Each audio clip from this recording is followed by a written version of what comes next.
ፓጋን እንደሆነ ነፍሰ በላ በጣም ክፉ እንደነበረ እና በጣም መጥፎ የሆነ ኢሜጅ ተሰጥቶት ይጻፍ ነበር በቤተ ክህነቱም በቤተ መንግስቱም የነበሩ ጸሐፊዎች ይሄ ህዝብ ካለው ከወሎ ጋር ካለው ቁርኝት አንፃር የእስላሙም የኦሮሞም ግንኙነት ከዛ ህዝብ ጋር ከዛ አካባቢ ጋር ካለው ቁርኝት የተነሳ ወሎ በአጠቃላይ ማርጂናላይዝድ ሆኖ ነው የተጻፈው ሂስትሪያቸው ውስጥ ይሄንን ሁሉ ታሪክ ይዞ ቀደም ያልኩትን ኤፒሴንተር የሆነ ያንን ሁሉ ፓወርፉል የሆነ ነገር ውስጡ ያለው አግልለውታል ከፖለቲካል አካባቢው ተገልሎ ነበር የወሎ አካባቢ እና ከላይ ያለው ምንድነው ክርስቲያን ኮንሲደር የሚያደርገው ክርስቲያን ኪንግደሞች ስለነበር ክርስቲያን ኪንግደም ለነሱ እስላም ነው የወሎ ማለት ነው ወደ እንትን ላለው ደግሞ ሃይላንደር ለሚባለው የሸዋው ሃይላንደር ለሚባሉት ደግሞ ጋላ የሚሉት እነሱ ኦሮሞ ነው ኖርዘርን ለሚባለው ለትግራዩ ደግሞ ላለው አገዛዝ ደግሞ ሳውዘርን ሩቅ ነው ስለዚህ በእነዚህ ነገሮች ምክንያት ኢቭን ኋላ ላይ ኮንቴምፖራሪ የሆኑ የኦሮሞ ጻፊዎች ሲመጡ ለነሱ ደግሞ ፓርሻሊ አማራ ስለሆነ አማራ አድርገውት ከራሳቸው የታሪክ ማዕቀፍ ውስጥ ብዙዎቹ አውጥተውት የጻፉበት ሁኔታ አለና በዛ ደረጃ ከፖለቲካል ስትራክቸሩ ከፖለቲካል ትርክቱ ውስጥ ተገሎ ወጣ ተደርጎ ተይዞ ነበር ሃይደን ዋይት የሚባል ሰው ሲጽፍ ምን ይላል ታሪክ የሚጻፈው ለአሸናፊዎች ወይም ደግሞ ለገዢዎች መዝገብ ተደርጎ ነው ይላል ታሪክ እንደ ታሪክ ሲጻፍ እውነት ነው ሁሉ ሰው አሁን ታሪክ ነው ተጽፏል አንብቤ እውነት ነው ይላል ታሪክ እንደዛ አይደለም ታሪክ ሲጻፍ የጻፈው አሸናፊዎች ታሪክን ይጽፋሉ ይባላልና ነገስታት የነበሩ ይመሩ የነበሩ በጦርነት ያሸነፉ አካላት ለራሳቸው እንዲያመች የራሳቸውን ትርክት አስገብተውበት የተጻፈ ታሪክ ነበርና ከዚህ ከታሪክ ማዕቀፍ ውስጥ ራሱ የሚገባውን ቦታ እንዳይዝ ተደርጎ ከእስልምናውና ከኦሮሞ ጋር በነበረው ሪሌሽንሺፕ የተነሳ እንደዛ ተደርጎ ተገሎ የተቀመጠ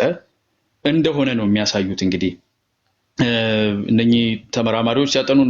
ዶክተር ምስጋናው የጻፈውን የፒኤችዲ ቴሲስ ሰዎች ቢያነቡት አይደል ነው እንደመጻፍ አውጥቶት ከሆነ ጥሩ ነው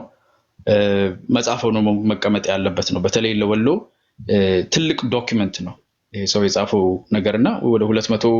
አይ ቲንክ 250 280 የሚሆን ገጽ ነው ሙሉን ለማንበብ እድሉን አግኝቻለሁኝ ብዙ ነገሮችም እንዳነብ ወደ ሌሎች ንባቦች ነው ፒኤችዲ ቴሲስ ብዙ ጊዜ እንደዛ ነው የሚያደርገው አንድ ነገር አንብበ ገፍቶ ሌላ 10 ነገር ያስነብብሃልና ግን በደንብ አድርጎ ይሄንን ማርጂናላይዜሽን ወሎ ላይ የነበረው ማርጂናላይዜሽን ከነ ሙሉ ኮተቱ እስከ 1916 ያለውን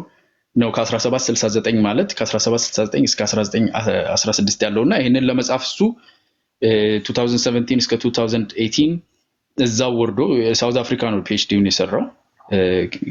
ኖርተርን ኬፕ የሚባል መሰለኝ ሄዶ 2017 2018 ወሎ ውስጥ እየተዘዋወረ ሰዎችን ሽማግሌዎችን አባቶችን ኢንተርቪው አድርጎ ሪሰርች ሰርቶ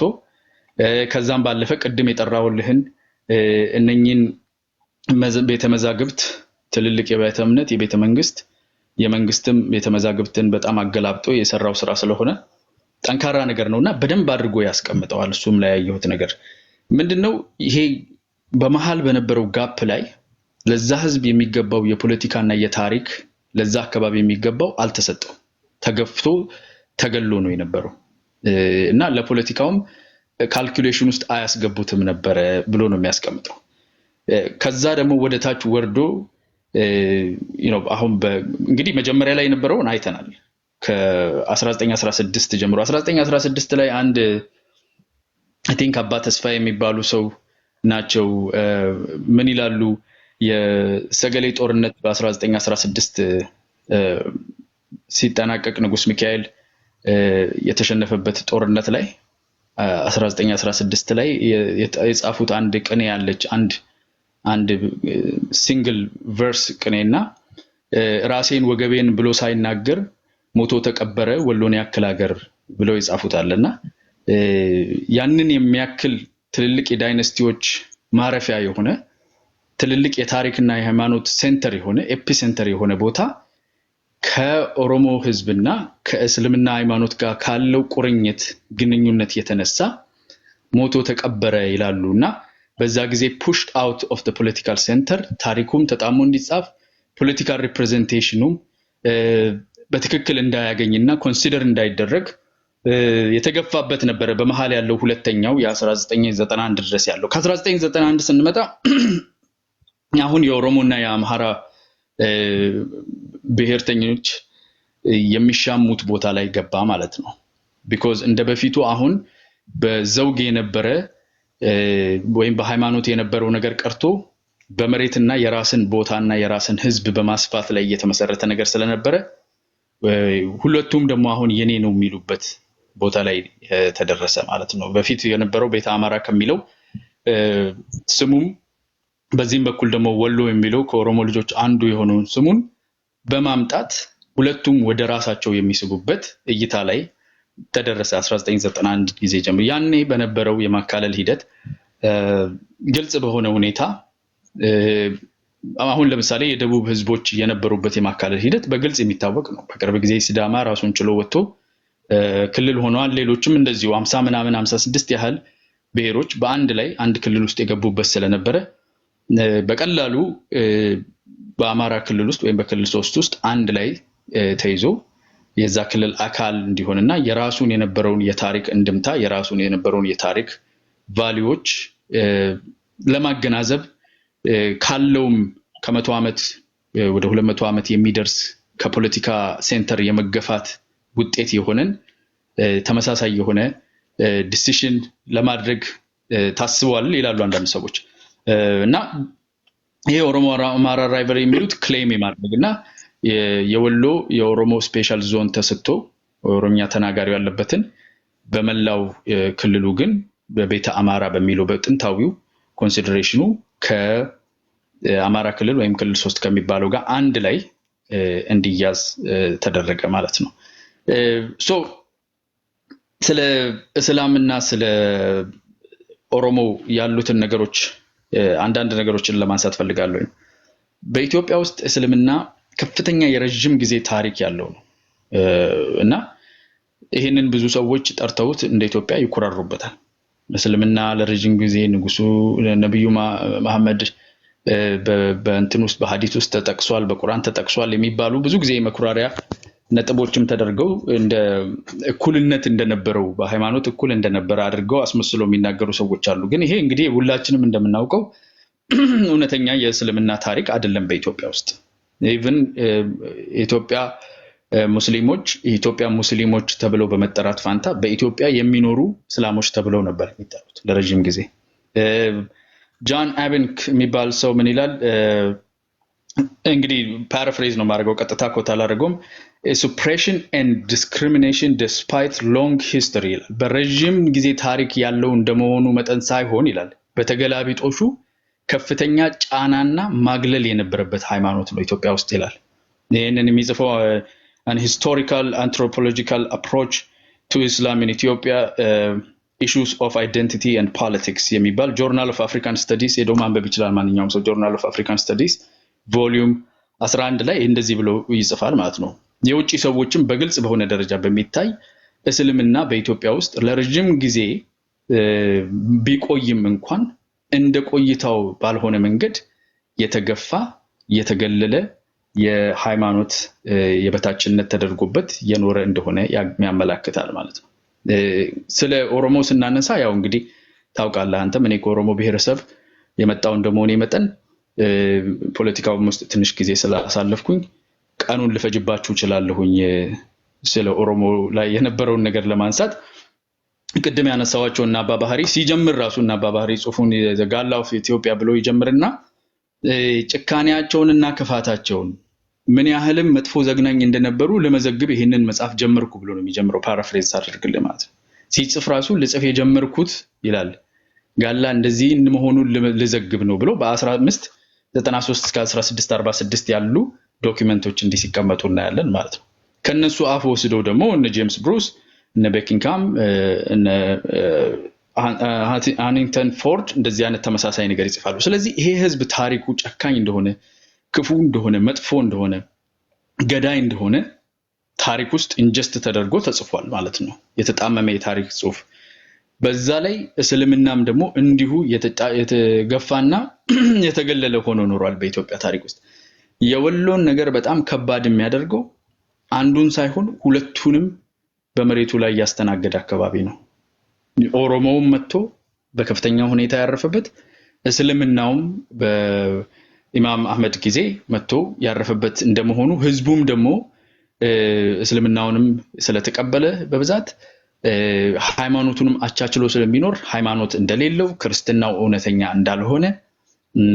ክርስቲያኑንም ሙስሊሙንም አንድ ላይ በወሎነት ብቻ ጨፍልቆ ያገለለ የመንግስት ስትራክቸር የፖለቲካ ስትራክቸር ኢትዮጵያ ውስጥ ለረጅም ጊዜ ቆይቷል። የዚህ ውጤት ምንድነው የሚለውን ስናይ የዚህ ውጤት መሬት ላይ ወርዶ የምናየው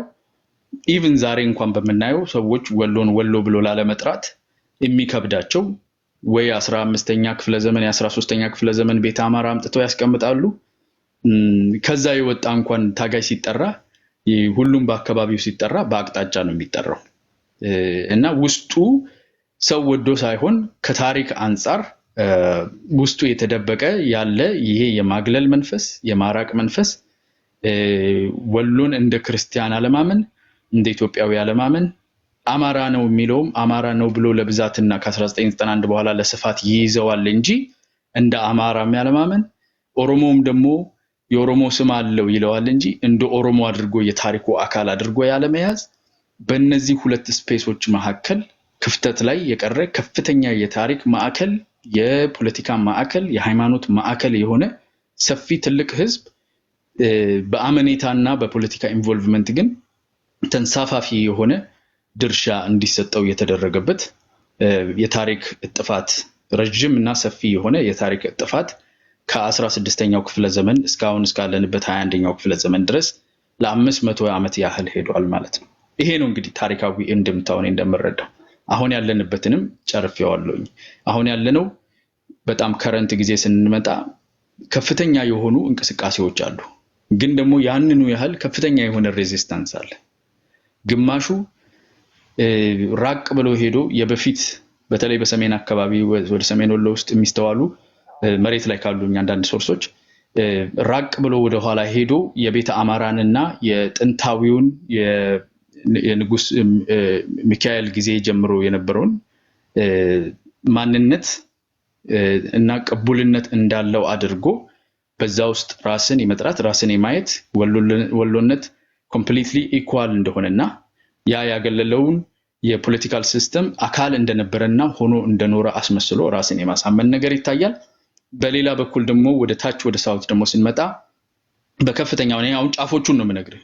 መሃሉ ላይ ብዙ ነገር አለ። ጫፎቹ ነው አንደኛው በዛ በኩል ያለው በጣም እኔ ድሮም እኮ ማንንም አግልሎኝ አያውቅም ፖለቲካም ውስጥ ተቀባይ ነኝ የንጉስ ሚካኤል ሀገር ነኝ ንጉስ ናኦድ የኖረበት የልብነ ድንግል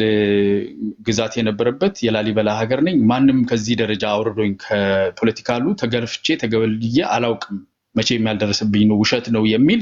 ኖርት ላይ በጣም እንደዛ አይነት አስተሳሰብ ያለው በጣም ወደ ሳውዝ ደግሞ ስትወርድ በተለይ ወደ ኦሮሞ ስፔሻል ዞን አካባቢ ያሉ እና ሌላም ሳውዝ አካባቢ ያሉ ወሎ ውስጥ ያሉ ደግሞ እኛ ኦሮሞ ነን መጀመሪያውም ዝም ብለን ነው እንጂ ምንጋጋጠው እኛ ኦሮሞ ነን የሚለው ደግሞ አለ። አሁን ይሄ ጥግ ነው እዛ ጋር ያለው ጥግ አለ ላይ አልተነካሁም ማንንም የገፋኝ የለም እንደማንኛውም ዘውግ አገዛዝ እንደነበራቸው የኖርተርን ፒፕል እኔም ኖርተርን ፒፕል ሆኜ ኖር ያለው የሚል እውነት ያልሆነ ነገር አለ።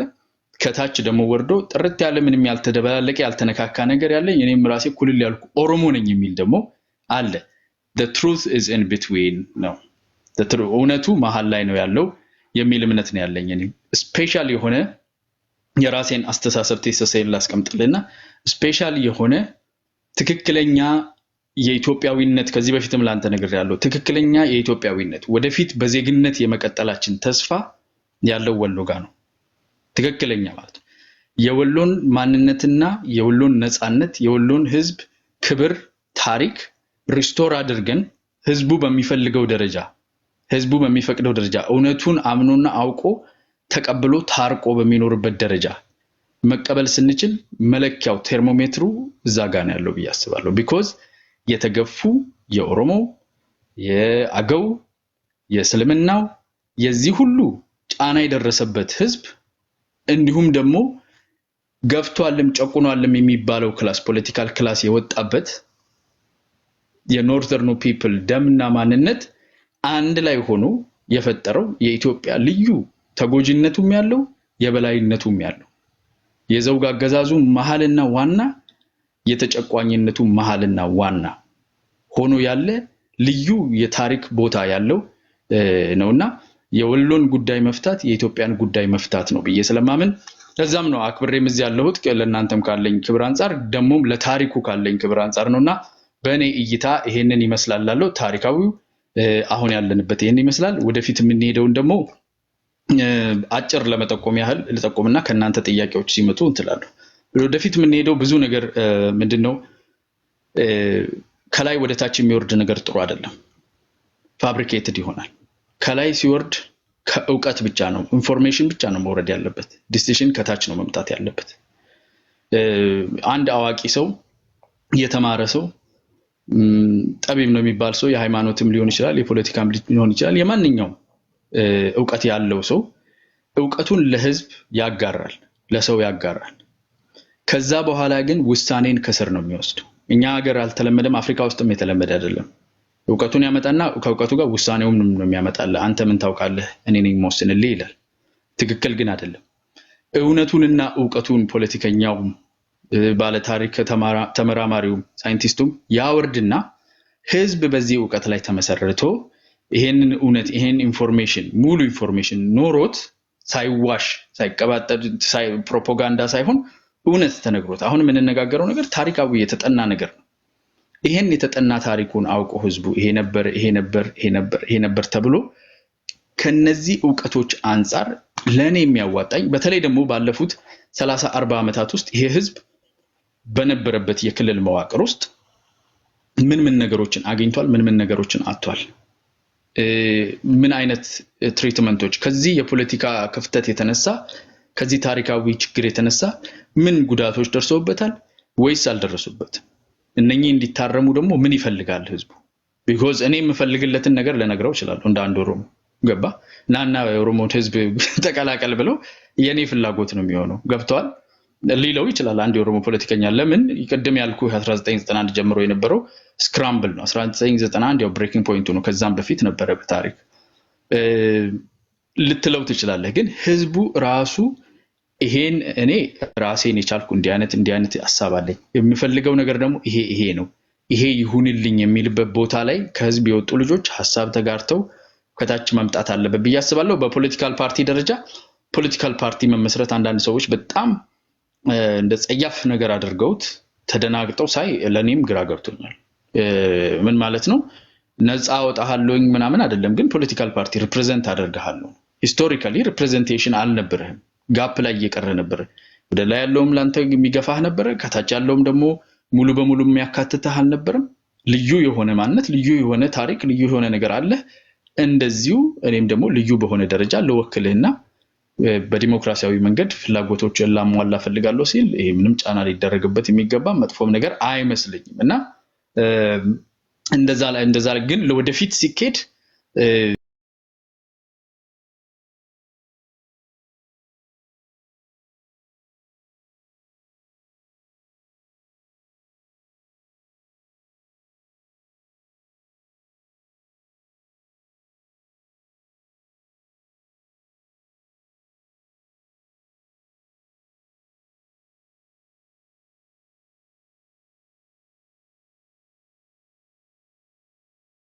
ያስባል የሚለውን ወደ ህዝብ ወርዶ ግራስ ሩት የሆነ ናቹራሊ ከመሬት ከራሱ ከህዝቡ የበቀለ ኦሬዲም ያለ ጥያቄ ነው እሱን ጥያቄ ማስተናገዱ አዋጭነት አለው ብዬ አስባለሁኝ ካረዘምኩባቸው ይቅርታ አመሰግናለሁ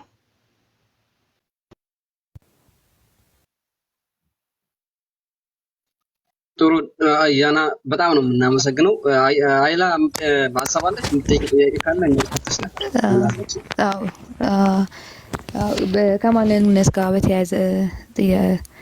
ነው የምጠይቅህ አንተ እንዳብራራከው ከሆነ ከባባዊ ማንነት እንጂ ኢትኒክስ አይደለም ማለት ነው ወሎ ማለት ነው አንዳንዴ እኔ ዘር ነው ብዬ አስባለሁና ይሄን እንዴት አይደንቲፋይ ታደርገዋለህ ከባባዊ ማንነት ከሆነስ በምን መልኩ ነው ሊገለጽ የሚችለው ወሎ ማለት ነው ይህን ጥያቄ ብዙ ጊዜ ክላሽ ያደርጋል። ሰዎችም እንትን ይሉናል የአካባቢው ማንነት እንጂ ዘር አይደለም ወሎ ይሉናል። ምክንያቱም በውስጡ ብዙ አገው አለ፣ አፋር አለ፣ ሶመኒ እንትኖች አሉና እንዴት ታየዋለህ ይሄንን? ይሄ የመጀመሪያ ጥያቄ ነው። ይሄ መልስልኝና ኔክስት ሄዳለሁ እስኪ። ኦኬ የአካባቢያዊ ማንነት የሚባለው ነገር ራሱ አካባቢያዊ ማንነት የሚባል ነገር የለም ሲጀምር። አንደኛ ሀገር የሚባል ነገር አለ። ሀገር ወይም ብሔር የሚባል ነገር አለ። ብሔር ማለት ምን ማለት ነው ሲባል ብሔር ማለት አንድ ህዝብ በቋንቋ፣ በማንነት፣ በታሪክ፣ በተለያዩ ነገሮች ተመሳሳይነት ያለው ካልቸሩ ተመሳሳይ የሆነ አንድ አይነት ቢሎንጊንግ ያለው የጋራ የሆነ አስተዳደር ያለው ማለት ነው። ከባቢ የሚባለው ቴሪቶሪ ነው፣ ባውንደሪ ማለት ነው። ሶ ይሄንን አሁን ለምሳሌ በዚህ ዙሪያ ያለው ከዚህ ጀምሮ እስከዚህ ያለው የወሎ ፕሮቪንስ ነው፣ ክልል ነው ወይ ሀገር ነው ቢባል እሱ አካባቢው ነው። እዛ አካባቢ የሚኖረው ህዝብ ግን የጋራ የሆነ ታሪክ አለው፣ የጋራ የሆነ ማንነት አለ። ምንድነው ይሄ የደም ማንነት የሚባል አለ። በጣም እኛ ሀገር ተዛምቶ ብዙ ሰዎች እውነት ይመስላቸው የነበረ ለረጅም ጊዜ እየኖረ የደም ማንነት የሚባል ነገር አለ። እሱ ደማዊ ማንነት ውሸት ነው። ውሸት ነው ለወሎ ብቻ ሳይሆን ለማንኛውም ህዝብ ውሸት ነው። ማንም የደም ጥራት ያለው ከዚህኛው ብሔር ብቻ የተወለዱ ሰዎች ያሉበት የሚባል አካባቢ የለም። በጣም ትንንሽ ነው የሆኑት የነ ሐረሪ የሚባሉ ህዝቦች ራሱ በዛ ደረጃ እውነት ሊሆን አይችልም። ከነበረን መስተጋብርና ከነበረን የተለያየ የታሪክ መጣጣፍ አንፃር በዛ ደረጃ እኔ 100% ከዚህኛው ነኝ ማለት አስቸጋሪ ነው። በኦሮሞ ካልቸር ውስጥ ለምሳሌነት እንዲሆን በኦሮሞ ካልቸር ውስጥ አሁን ኦሮሞ አንድ ብሔር ነው። ከአንድ አባት ኦሮሞ ከሚባል ሰው የመጣ ነው። ግን ይሄ ብሔር በውስጡ ጉዲፈቻ የሚባል፣ ሐመቻ የሚባል፣ ሞጋሳ የሚባል የራሱ የሆነ የባህል አካሄዳል። አንድ ሰው ጉዲፈቻ ኤልሞ ሚጢ የሚባል አለ፣ ኤልሞ ምን የሚባል አለ። ከጦርነት ቤተሰቡ ሞቶበት ብቻውን የቀረ ልጅ፣ ተጥሎ የተገኘ ልጅ በተለያየ ሁኔታ ጉዲፈቻ የሚወስድበት መንገድ ማለት ነው። ያ ልጅ ሲመጣ ከትግራይ ሊሆን ይችላል፣ ከአማራ ሊሆን ይችላል፣ ከሶማሌ ሊሆን ይችላል፣ ከተለያየ ቦታ ሊሆን ይችላል። ግን መጥቶ እኔ አሁን መጫ ነኝ፣ ከመጫም የራሴ አለኝ የቤተሰብ ክላኔ ማለት ነው። ወሎም እንደዛው። ከዛ ውስጥ ወስጄ ሳሳድግ ይሄን ልጅ ስሜን ይዞ ነው የሚያድገው። አያና ብሎ እኔ አሁን እስከ 18 ልጠራቻል በእኔ ቤተሰብ ስም ስር ሄዶ የዛ ቤተሰብ የዛ የኦሮሞ ዘር ግንድ ውስጥ ነው የሚገባው ማለት ነው። እሱ ወልዶ የወለደው ልጅ በኔ ስም ነው የሚጠራው። በአባቴ በአያቴ all the way to መጫ to ኦሮሞ ድረስ ማለት ነው የሚጠራ ልጅ ነው ማለት ነው። ቦረናና ብሬንቱ ፋሚሊ ስር ገብቷል ማለት ነው። ይሄ ማለት የደም ማንነቱ ይሄ ልጅ ሲወለድ እናቱ ጥላውን ቢሆን ወይ በጦርነት ቤተሰቦቹ ሞተውን ቢሆን የወሰድኩት ሲወለድ የነበረው ከተጋሩ ቢሆን ከአማራ ቢሆን ከቤንሻንጉል ቢሆን ወይም ከአፋር ቢሆን የሱ ልጅ አባገዳ ሊሆን ይችላል በ40 ዓመቱ። ስለዚህ ሶማሌ ነው እያስተዳደረ ያለው ወይም ደግሞ ጎጃሜ ነው ወይም የቅማንት ሰው ነው ወይም ያገው ሰው ነው እያስተዳደረ ያለው ኦሮሞን አይደለም። ኦሮሞን እያስተዳደረ ያለው because እሱን እኔ ከወሰድኩትና ልጄ ካደረኩት ቀን ጀምሮ ኦሮሞ ሆኗል ማለት ነው። በገዳው ኦሮሞ አደርገዋለሁ ማለት ነው። የደም ማንነት የሚባል አስተሳሰብ ከዘውግ አገዛዝ ጋር የተያያዘ because በዘውግ አገዛዝ ጊዜ ይመረመራል። በቃ የእንትና ልጅ እንደውም ሲወነጃጀሉ ራሱ ሊገለው ከፈለገ እሱኮ ከሰራተኛ ነው የወለደው ይላል ወይ እንትን የጠባቂ ልጅ ነው ይባላል ወይ እንትኖች ናቸው መጥተባል ውሸት ይወራበታል። ለምን አይ በንጉስ ደም የደም ዘር የለውም የንጉስ የሰለሞን ወይም ደግሞ የሞዛይክ የሆነ የሙሴ ደም የለውም ይባል። ያው ታውቁታላችሁ ምን እንደሆነ እሱ እንደዛ አይነት አለና ውሸት ነው።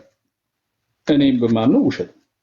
የለም። ግን እሱን ማለት ምን ያደርጋል ለመኮፈስና እኔ እንትን ይሄ ለየት ያለ ደም አለኝ ለማለት ነው። ለየት ያለ ደም ያለው የለም፣ ስፔሻል ደም የለም። በጣም የተሰናሰለ በጣም የተወራረሰ በሰፊ ደረጃ የተዋሃደ ነው። ወሎ ደግሞ በሚገርም ሁኔታ በተለይ አማራና ኦሮሞ ያላቸው ኦቨርላፕ ወሎ ላይ ከፍተኛ ስለሆነ 16ኛው ክፍለ ዘመን ጀምሮ በዛ ደረጃ አውጥቶ ከእንትናንትና ተወልጄ ኦሮሞ ነኝ ሊላቸው ኦሮሞ መሆኑን ከመጣ ማለት ነው ወይ በደሙ ከኦሮሞ ነው ወይ በጉዲፈቻ ከኦሮሞ ነው ወይ በሞጋሳ ከኦሮሞ ነው at the end of the day value የሚያደርገው አንድ ሰው ወልዬ ለመሆን ወሎ ሰው ለመሆን value የሚያደርገው የወሎ ማህበረሰብ ውስጥ የሚናገር ቋንቋው ሲናገር ራሱ አማርኛው ወይ ኦሮምኛው የሚለይ አጨፋፈሩ አለባበሱ መስተጋብሩ ለሃይማኖት ያለው አመለካከት ለሀገር ያለው አመለካከት ራሱን የቻለ ካልቸራል ቫልዩ አሴት አለው ማለት ነው ስለዚህ ያ ነው ማንነት አንድ ከሶስት ሰው ጋር አብርቼ ወልየው የትኛው እንደሆነ ለያለሁ ለምንድን ነው የለየሁት ማንነቱ ስለሆነ እና ማንነት በዛ ደረጃ እንጂ በደም ደረጃ የሚታመን ያለው ሆን ተብሎ ስልጣን ለመቀባበል ይደረግ የነበረ የትርክት አካል እንጂ እንደዛ አይነት ማንነት የለም ኢትዮጵያ ውስጥ ለማለት ነው አመሰግናለሁ እሺ ማይ ሰከንድ ኩዌስችን ደግሞ አብዛኛው ኦሮሞዎች ማለት ይቻላል አብዛኛው ባልልም የተወሰኑ ኦሮሞዎች ወሎን ኦሮሞ ነው የሚል ናሬሽን አላቸው ይሄንን ከምን አንግል ነው እንደዛ ሊሉ ያቻሉት ምክንያቱም እኛ ይሄንን ሙቭመንት ስንጀምር የወሎ ግማሹ ኦሮሞ ለማድረግ ነው እኛን ሐሳባችሁ ይሉናል የሚደግፉን ደግሞ ከኦሮሞ ደግሞ የሆነ ሰው የሆነ ጥላቻ ያላቸው ናቸውና እነዚህን ሰዎች ምን ትልልናለህ ያንተስ አስተያየት ምንድነው ወሎ ቤዝመንቱ ምንድነው አይደንቲቲው ምንድነው ይሄንን በደንብ እንድትገልጽልን ፈልጋለሁ ማለት ነው አይ አሁን የነገርኩሽ አስተሳሰብ ይሄ የለም የሚባለው ነገር ከዚህ ጋር ተያያዥነት አለ ፕሪሞርዲያሊዝም የሚባለው ማለት ፕሪሞርዲያል ማለት እኔ ሲወለድ በደሜ ኦሮሞ ሆኜ የተወለድኩት ወይም አማራ ሆኜ የተወለድኩት የሚለው እይታና አስተሳሰብ ከዚህ ጋር ተያያዥነት አለው ኦሮሞ ወሎ ነው የሚልበት አንዱ ምክንያት በልጁ ስም ወሎ ማለት የኦሮሞ ልጆች የኦሮሞ ፋሚሊ ውስጥ ያለ ነው ወሎ የሚባለው ስሙ ራሱ ማለት የሰየመው ነው ሀገሮቹ ከተማዎቹ በኦሮምኛ የተሰየሙ ናቸው በዛ በነበረው ግንኙነት የተነሳ ወሎ ኦሮሞ ወሎን ክሌም ሲያደርግ ልጄ ነው ብሎ ክሌም የሚያደርገው ከስሙ ከተለያዩ ነገሮች አንፃር ነው በዛ ላይ በሰፊ ኦሮምኛ ተናጋሪ ሁለቱንም ኦሮምኛና አማርኛ የሚናገር አለ ዛሬ ባለበት ይዘት ጠቅላላው ወሎ የኦሮሞ አካል ነው ብሎ ሲጠራ ማለት ነው አንድ ሰው ፖለቲካል ኢንቴንሽኑን ነው እየተናገረ ያለው ለማስፋትና ከፍተኛ ትልቅ ሰፊ ሀገር ህዝብ ለመሆን ብሔር ወይም ክልል ለመሆን ካለው ፍላጎት አንፃር ነው እንደዚሁ በፖለቲካል ኤሊታቸው ያገሉት የነበሩ ከዛ በኋላ የነበሩን የሸዋ ነገስታትን ከፍተኛ አድርገው ለኢትዮጵያ ብቸኛ አድርገው የሚናገሩ የሚያመልኩ ሰዎች ወሎን ግን አማራ ነው ብለው ሲጠሩት የሸዋ ነገስታት ወሎን ምን ያህል አግልለውት እንደነበረ ከፓወር ስትራክቸር ውስጥ እሱን ዘንግተው የሚስቡበት ምክንያት ለራሳቸው ሰፊ ህዝብና ሰፊ ክልል ለመያዝ ካላቸው ፍላጎት አንፃር እና ፖለቲካል ኢንትረስት አለ እውነት ለመነጋገር ከሆነ ፖለቲካል ኢንትረስት አለ በኦሮሞም ቢሆን በአማራውም ቢሆን ከፍተኛ ፖለቲካል ኢንትረስት አለ ወሎ ላይ ሰፊ መሬት ሰፊ ህዝብ ከፍተኛ የታሪክ እና የሃይማኖት ሴንተር ነው ኤፒሴንተር ነው መጀመሪያ ሲናገር እንዳልኩት ማለት ነው እኔ አሁን እሱን ኢንትረስት እዚህ ጋር መጥቼ ማስፋፋት ቀላል ነው በቀላሉ ማለት ነው ለሱ የሚጣጣም ታሪክ እያወራሁ ይሄንን መናገር ግን አንደኛው ትልቁ ኢንትረስት ምንድነው ወደ መሃል የሚያመጣን ነገር እፈልጋለሁ